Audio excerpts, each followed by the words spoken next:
खुदा के जिंदा और पाक कलाम में से इस्तिश्ना की किताब उसका 7वां बाब। जब खुदावन तेरा खुदा तुझको उस मुल्क में जिस पर कब्जा करने के लिए तू जा रहा है पहुंचा दे, और तेरे आगे से उन बहुत सी कौमों को यानी हत्तियों को और जिरजासियों को और अमोरियों और कनानियों और फरिजियों और हव्वियों और यबूसियों को, जो सातों कौमें तुझसे बड़ी और जोरावर हैं, निकाल दे। और जब खुदावन तेरा खुदा उनको तेरे आगे शिकस्त दिलाए और तू उनको मार ले, तो तू उनको बिल्कुल नाबूद कर डालना। तू उनसे कोई अहद ना बांधना और ना उन पर रहम करना। तू उनसे ब्याह शादी भी ना करना, ना उनके बेटों को अपनी बेटियां देना और ना अपने बेटों के लिए उनकी बेटियां लेना, क्योंकि वो तेरे बेटों को मेरी पैरवी से बरगश्ता कर देंगे ताकि वो और माबूदों की इबादत करें। यूं खुदावंद का गज़ब तुम पर भड़केगा और वो तुझको जल्द हलाक कर देगा। बल्कि तुम उनसे ये सलूक करना कि उनके मज़हबों को ढा देना, उनके सतूनों को टुकड़े टुकड़े कर देना और उनकी यसीरतों को काट डालना और उनकी तराशी हुई मूर्तें आग में जला देना, क्योंकि तू खुदावंद अपने खुदा के लिए एक मुकद्दस कौम है। खुदावंद तेरे खुदा ने तुझको रोए ज़मीन की और सब कौमों में से चुन लिया है ताकि उसकी खास उम्मत ठहरे। खुदावंद ने जो तुमसे मोहब्बत की और तुमको चुन लिया, तो इसका सबब ये ना था कि तुम शुमार में और कौमों से ज्यादा थे, क्योंकि तुम सब कौमों से शुमार में कम थे, बल्कि चूंकि खुदावंद को तुमसे मोहब्बत है और वो उस कसम को जो उसने तुम्हारे बाप दादा से खाई पूरा करना चाहता था, इसलिए खुदावंद तुमको अपने जोरावर हाथ से निकाल लाया और गुलामी के घर यानी मिस्र के बादशाह फ़िरौन के हाथ से तुमको मुखलसी बख्शी। सो जान ले कि खुदावन तेरा खुदा वही खुदा है,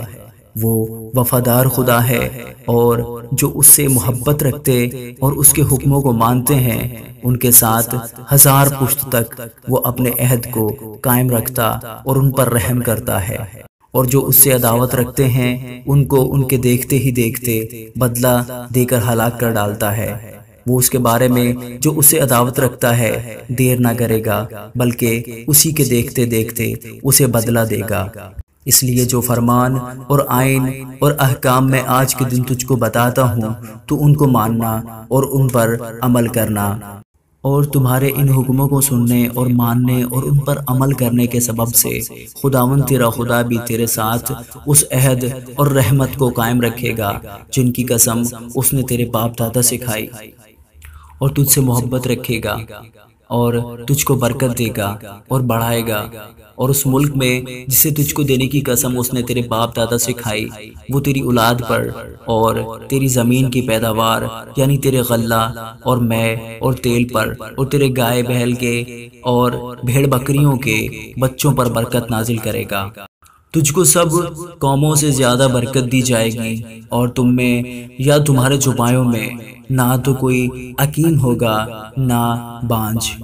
और खुदावंद हर किस्म की बीमारी तुझसे दूर करेगा और मिस्र के उन बुरे रोगों को जिनसे तू वाकिफ है तुझको लगने ना देगा, बल्कि उनको उन पर जो तुझसे अदावत रखते हैं नाजिल करेगा। और तू उन सब कौमों को जिनको खुदावंद तेरा खुदा तेरे काबू में कर देगा नाबूद कर डालना। तो उन पर तरस ना खाना और ना उनके देवताओं की इबादत करना, वरना ये तेरे लिए एक जाल होगा।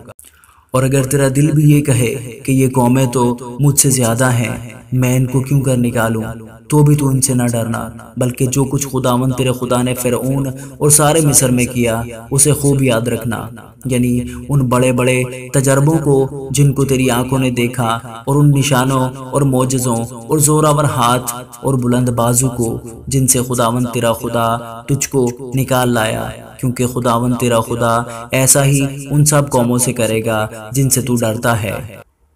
बल्कि खुदावंद तेरा खुदा उनमें ज़ंबूरों को भेज देगा, यहाँ तक कि जो उनमें से बाकी बचकर छुप जाएं वो भी तेरे आगे से हलाक हो जाएंगे। सो तू उनसे दहशत ना खाना, क्योंकि खुदावंद तेरा खुदा तेरे बीच में है और वो खुदाए अजीम और मुहीब है। और खुदावंद तेरा खुदा उन कौमों को तेरे आगे से थोड़ा थोड़ा करके दफा करेगा। तू एक ही दम उनको हलाक ना करना, ऐसा ना हो कि जंगली दरिंदे बढ़कर तुझ पर हमला करने लगे, बल्कि खुदावंद तेरा खुदा उनको तेरे हवाले करेगा और उनको ऐसी शिकस्त फाश देगा कि वो नाबूद हो जाएंगे, और वो उनके बादशाहों को तेरे काबू में कर देगा, और तू उनका नाम सफ़ाए रोज़गार से मिटा डालेगा, और कोई मर्द तेरा सामना न कर सकेगा, यहाँ तक कि तू उनको नाबूद कर देगा। तू उनके देवताओं की तराशी हुई मूर्तों को आग में जला देना, और जो चांदी या सोना उन पर हो उसका तू लालच न करना और ना उसे लेना, ता ना हो कि तू उसके फंदे में फंस जाए, क्योंकि ऐसी बात खुदावंद तेरे खुदा के आगे मकरूह है। सो तू ऐसी मकरूह चीज़ अपने घर में लाकर उसकी तरह नीस्त कर दिया जाने के लायक ना बन जाना, बल्कि तू उससे अजहद घिन खाना और उससे बिल्कुल नफरत रखना, क्योंकि वो मलऊन चीज़ है। आमीन।